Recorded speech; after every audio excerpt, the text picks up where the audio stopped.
Good morning, students. I am Komal Kaur, and today I'll take your class of English, and this is for class 6. So, the chapter name, The Saving the Tiger. Chapter 11, we'll go through with the chapter and we'll try to understand what the chapter is about. तो जब हम title सुनते हैं saving the tiger, so it's means that it is all about tiger and it's about saving the tiger. So let's go to the chapter and we'll try to understand what is really in it. So who is the writer? First we need to know about the writer, because किसी भी story को किसने लिखा है वो जानना सबसे ज़्यादा ज़रूरी है. By Shekhar Dattatreya was a writer. He was a writer of this chapter, and let's read something about. Look at this box here, and in this box there's written something about Shekhar Dattatreya. He is an award-winning wildlife filmmaker. He was a award-winning wildlife filmmaker थे. So what does it mean? जो wildlife के ऊपर में आपने देखा होगा, बहुत सारे डिस्कवरी चैनल्स वगैरह में देखा होगा कि मूवीज़ बनाई जाती है वाइल्ड एनिमल्स के ऊपर में. तो ये वाइल्ड लाइफ फिल्म मेकर थे, और ये उनको अवार्ड मिला था, अवार्ड विनिंग थे. वो कंजर्वेशनिस्ट भी थे. कंजर्वेशनिस्ट मतलब ये होता है जो चाहते हैं कि कंजर्व हों, जो जानवर है, वाइल्ड लाइफ है, वो कंजर्व हो, उन्हें हैबिटेट ना किया जाए, काटा ना जाए. ठीक है, तो उस तरह के वो इंसान थे. He has written 3 children's book and a number of article on conservation, wild life and film making.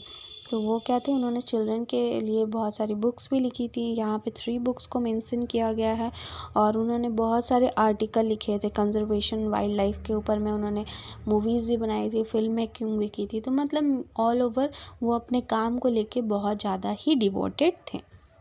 तो लेट्स गो द चैप्टर. ये उनका सेल्फ एक्सपीरियंस्ड है मे बी, और उन्होंने इसके बारे में हमें बताया है जो हम पढ़ने जा रहे हैं.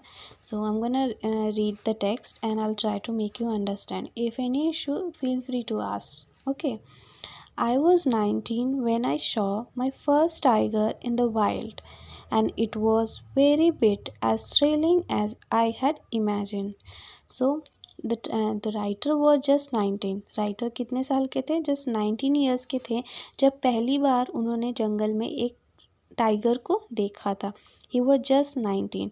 और उससे पहले उन्होंने जो बातें सुनी थी टाइगर को देखने के बारे में, टाइगर ऐसा होता है, वैसा होता है, जो थ्रिल मोमेंट उन्हें आता था, जो थ्रिल को उन्होंने इमेजिन किया था, जो एक्साइटमेंट को उन्होंने इमेजिन किया था, बस उसी के जितना उन्हें थ्रिल, मतलब एक भी ज़रा से कम वो थ्रिल उनको महसूस नहीं हुआ. उनको एकदम वैसा ही थ्रिल महसूस हुआ जैसा वो सोचते थे कि वो टाइगर को देखेंगे तो वो उन्हें महसूस होगा.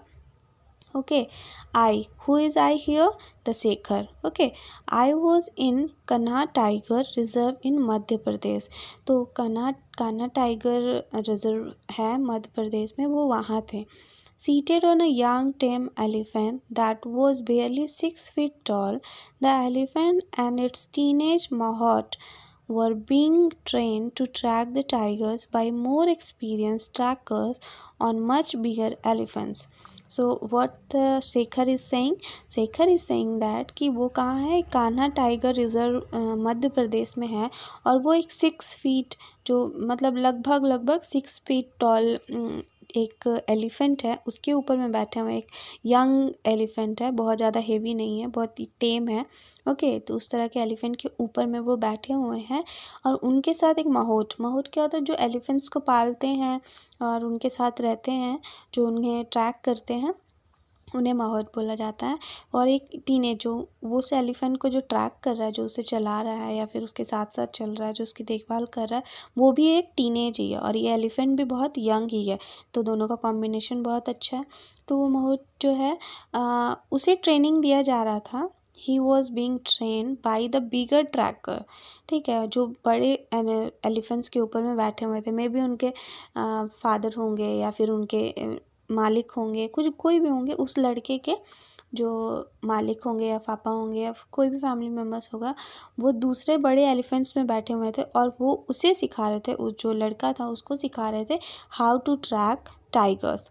तो टाइगर्स को कैसे ट्रैक किया जा सकता है? बाई वॉचिंग द फुटप्रिंट्स, कुछ ऐसा चीज़ों को देख कर, कुछ मतलब उनका सिस्टम होता होगा जिसके वजह से वो ट्रैक करते थे किसको? टाइगर्स को। तो वो लोग उसे, उस छोटे बॉय को वो सिखा रहे थे कि कैसे ट्रैक किया जाता है टाइगर्स को। आई sat behind the boy Mahat and hung on a rope for a dear life as the elephant struggled up a steep slope amidst thick bamboo. Suddenly, a flash of orange caught my eye. There, beside the narrow path, sat a handsome young tiger. For the heart-stopping moment, our eyes met mutually surprised. So look at here. The line is there कि सबसे पहली बार शेखर दत्तारी ने कब देखा था tiger को? तो वो एक जो एलिफेंट के ऊपर में जो बैठते हैं, तो एक जो होता है ना तार टाइप की टंगी होती है उस एलिफेंट के, जैसे ये देखा होगा आपने, पूंछ के पास से तार लगाई, वो क्या तार नहीं बोलेंगे उसको, क्या बोलेंगे, हाँ रोप, रस्सी लगाई होती है, जिसे जो उसके ऊपर बैठते हैं उसे पकड़ के बैठा जाता है ताकि वो नीचे ना गिर जाए, एक सपोर्ट के लिए वो सपोर्ट वहाँ पे लगाया हुआ है। तो मैंने उस रोप को पकड़ा हुआ है। क्यों पकड़ा हुआ? क्योंकि जो हाथी है, जो एलिफेंट है, वो थोड़ा सा एक स्लोप में चढ़ रहा है, थोड़ा चढ़ाई होता है ना, उस स्लोप में चढ़ रहा है, जिसकी वजह से मुझे ये लग रहा है कि मैं अपनी डियर लाइफ के लिए, एकदम अपनी ज़िंदगी के लिए जद्दोजहद कर रहा हूँ। अगर मैं नीचे गिरा तो नीचे गिरूँगा तो चोट तो लगेगी ही लगेगी। तो वो टाइगर क्या कर रहे हैं, वो स्ट्रगल कर रहा है, ऊपर चढ़ रहा है, और इसी तरह मैंने उस चीज़ को पकड़ा हुआ है, उस रोप को पकड़ा हुआ है ताकि मैं नीचे ना गिरूँ। बस उसी सिचुएशन में, एट दैट मोमेंट, एकदम उसी सिचुएशन में एक फ्लैश, एक ऑरेंज फ्लैश जो मेरी आंखों पे पड़ा, ठीक है, वन ऑरेंज फ्लैश, एक ऑरेंज फ्लैश जो मेरी आंखों पे पड़ा, there beside the narrow path, एक छोटी सी जगह पे एक ऑरेंज लाइट जैसा मुझे दिखा। जब वो हाथी ऊपर चढ़ा था और मैं हाथी के ऊपर था, तो मुझे दिखा एक स्मार्ट हैंडसम यंग टाइगर, जो बहुत ज़्यादा सुंदर, बहुत ही ज़्यादा सुंदर यंग टाइगर। अगर आपने रियल एनिमल्स देखा होगा, तो रियल टाइगर देखा होगा या लायन देखा होगा, आपको रियलाइज़ होगा वो बहुत ही ज़्यादा सुंदर होते, बहुत ज़्यादा सुंदर होते, बहुत ही ज़्यादा, एकदम आइज़ को एकदम लगता है ना ग्लिम्स कर लेते हैं, इतने ज़्यादा सुंदर होते हैं वो। तो वो वहाँ पे बैठा हुआ था।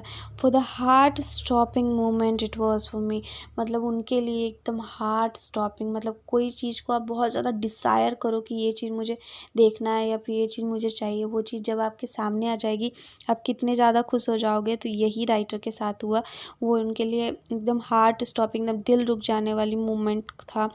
Our eyes met in mutual surprise.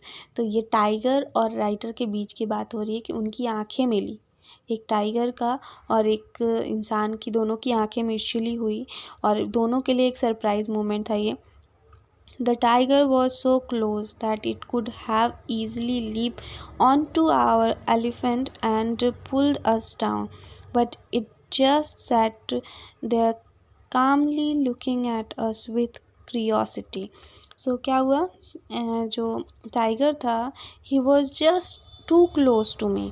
The tiger was totally close to me, वो इतना मेरे सामने क्लोज था कि वो आराम से मेरे ऊपर लिप कर सकता था, मेरे ऊपर आ सकता था और मुझे नीचे गिरा सकता था या मुझे कुछ नुकसान पहुंचा सकता था।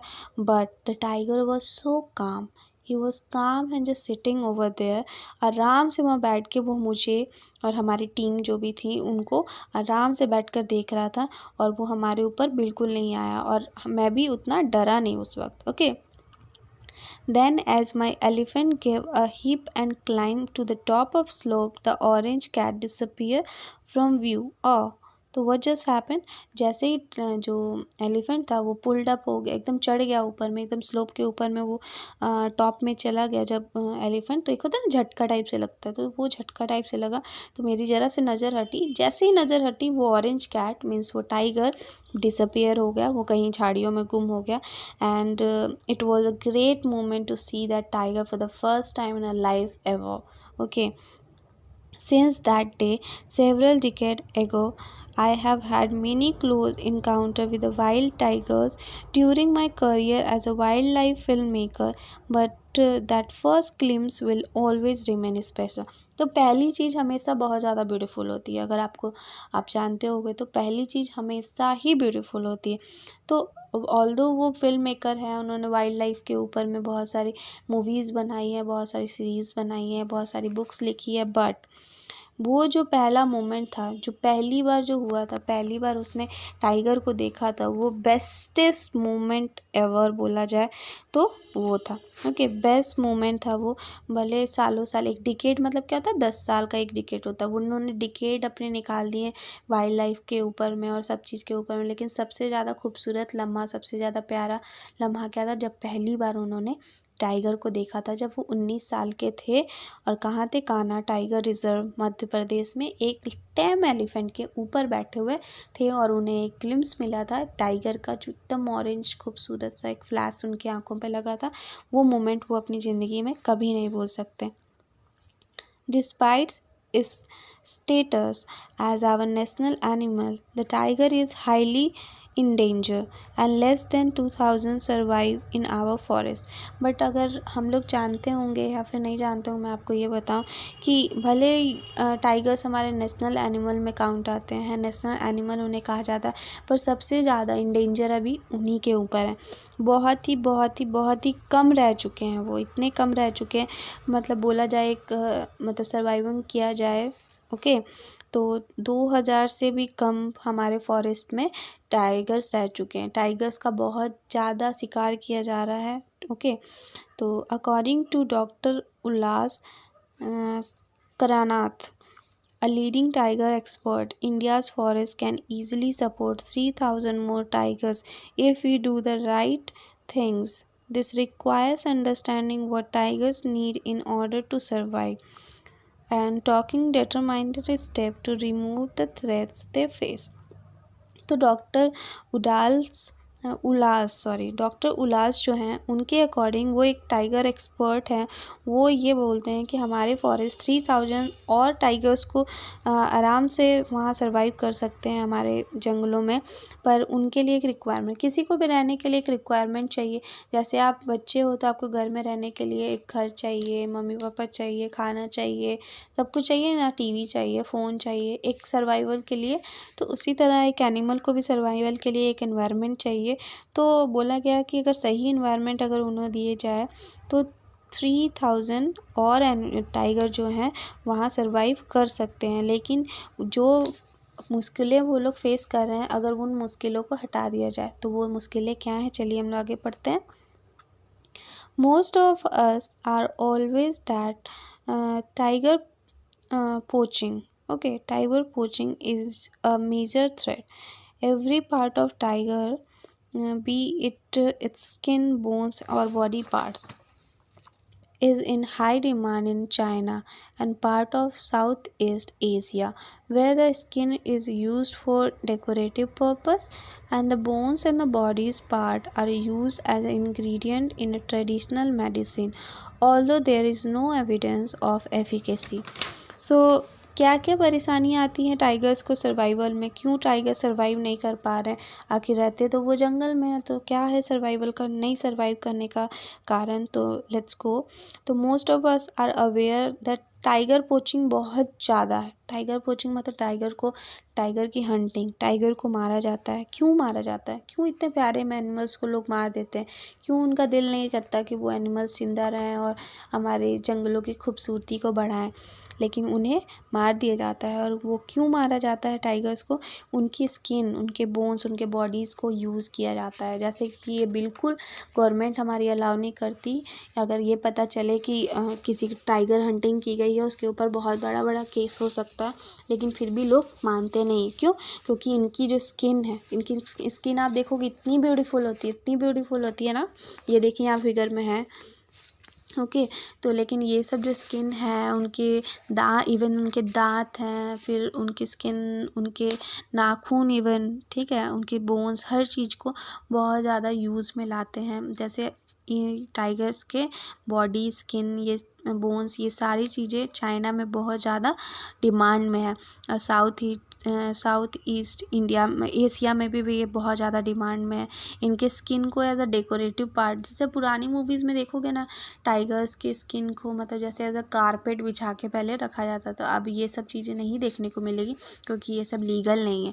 ओके, तो टाइगर की स्किन को एज अ डेकोरेटिव पार्ट की तरह यूज़ किया जाता था। उनकी बोन्स और उनके बॉडी पार्ट्स को समझ लिए पुरानी तरह की एक मेडिसिन के रूप में, जैसे होता है ना पुराने लोग मेडिसिन बनाते हैं, दवा वगैरह बनाते हैं, तो उनमें वो लोग यूज़ करते हैं पुराने लोग।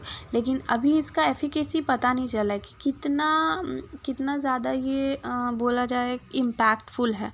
एफिकेसी मतलब कितना ज़्यादा ये इम्पैक्टफुल है, इसका कोई रिज़ल्ट अभी तक कुछ कम आउट नहीं हुआ है, कि एविडेंस कुछ नहीं है कि सही में इस तरह की दवाइयाँ बनाकर और जो लोग इन्हें खाते हैं वो ठीक हो जाते हैं, ऐसा कोई एविडेंस नहीं है। पर पुराने लोग जो मानते हैं वो मानते ही हैं। कि होता है ना, कभी कभी लोग होते हैं कि ये मानते हैं कि नज़र लग गई है, ठीक है, वो मिर्ची ऐसे घुमा कर डालते हैं आग में, सोचते हैं कि नज़र उतर जाएगी। तो जो पुराने लोग हैं जो मानते हैं उन्हें समझाना थोड़ा मुश्किल है।